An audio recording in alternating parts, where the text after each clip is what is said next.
Hello everybody, welcome back to my channel. Today I want to talk through my financial goals for 2023. So I've only set myself 4 goals this year because I want to keep them achievable, and I also have a big year coming up. In March we're expecting our first baby, so that's obviously going to change the financial landscape of my year slightly. So my first goal is to continue adding £200 a month into my Help to Buy ISA. This is like the one savings thing that I do every single month without fail. Like whether I have a credit card payment to make, whether I've been on holiday, I always try and put this £200 in my Help to Buy ISA as a bare minimum. You can check out the video up here showing you how I budget my salary on a monthly basis. So as I said, we are expecting our first baby in March, and that means for the months of May, June, July and August, I'm only going to be taking home around £700 from my work. Well, statutory maternity pay. So to prepare for this, I've been like building up a buffer in the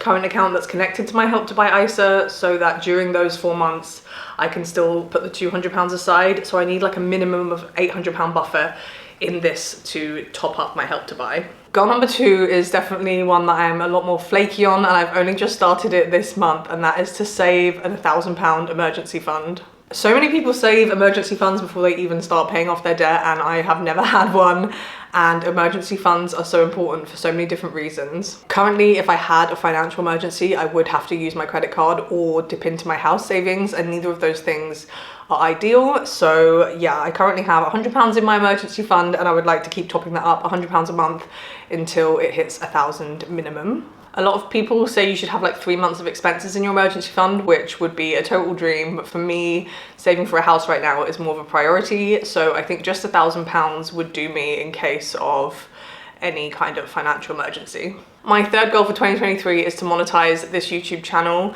I'm currently at around 600 subscribers and around 900 hours of watch time. To be monetized, you need 1,000 subscribers and 4,000 hours of watch time. So I'm over halfway there on the subscribers, but I definitely need to up my watch time. If you would like to help me achieve this goal, please click subscribe now, and thank you so much for watching this video. But yeah, before I fell pregnant, I always had a secondary form of income ever since the beginning of my debt-free journey. I was really big onto eBay and reselling, and then after that I was doing a lot of temp shifts through the app Coupal. And then right before I fell pregnant, I had a second job in a bar which was giving me like £300 or £400 a month, which was just such a nice boost to my income. And then since falling pregnant, I thought, oh my gosh, I really need to finish these accountancy exams. I don't have time to be working 6 or 7 days a week. So I had to quit the bar, and also long term I wouldn't have been able to continue lifting as I got more and more pregnant.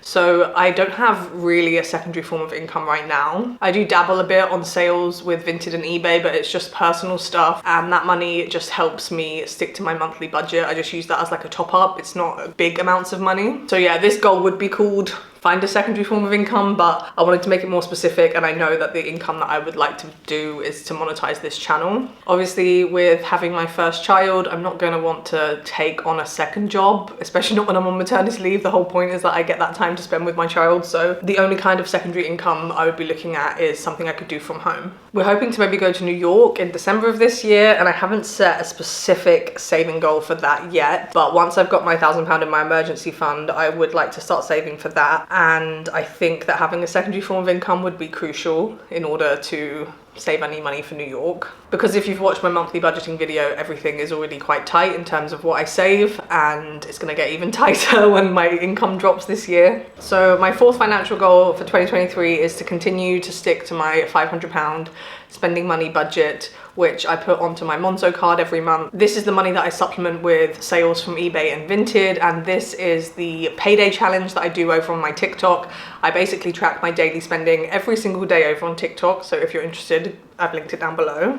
Maybe I'm being naive, but I don't anticipate that my outgoing is going to change too much with a baby. I mean, I'm hoping to breastfeed, and I'll share the financial burden 50-50 with my partner, and hopefully I'll get a secondary form of income. So I'm hoping that I can continue to only take £500 from my salary. And obviously in the months that I'm only receiving £700 in maternity pay, once I've paid for like my personal bills, I'm only gonna have like £500 left anyway, so it's not really an option. And then a bonus financial goal that I haven't written down, maybe I should write this down, is that I would like to increase my salary at my job. I don't really talk about my job online for obvious reasons. I should qualify as a chartered accountant this year, and if I do qualify, then I would expect some kind of a salary boost, maybe, hopefully, but I am also on maternity leave, so it's all a bit confusing. That's why I haven't really written it down, but that would obviously be really helpful. So those are my four and a half financial goals for 2023. Like I said, I wanted to keep it really basic because I have a busy year ahead and I wanted to actually achieve all of these things. I think the most like exciting one to me is to monetize this YouTube channel. That would be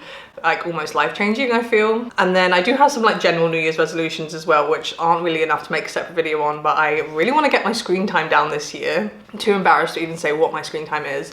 But I think for January, I'm going to try and get it under 4 hours a day. And then off the back of that, when I'm not on my phone all the time, I want to use that time productively to read more, crochet more, YouTube more, just invest more time into my hobbies and be more productive. So thanks so much for watching. Please let me know what your financial goals are for 2023, and I look forward to seeing you in the new year with loads more finance content.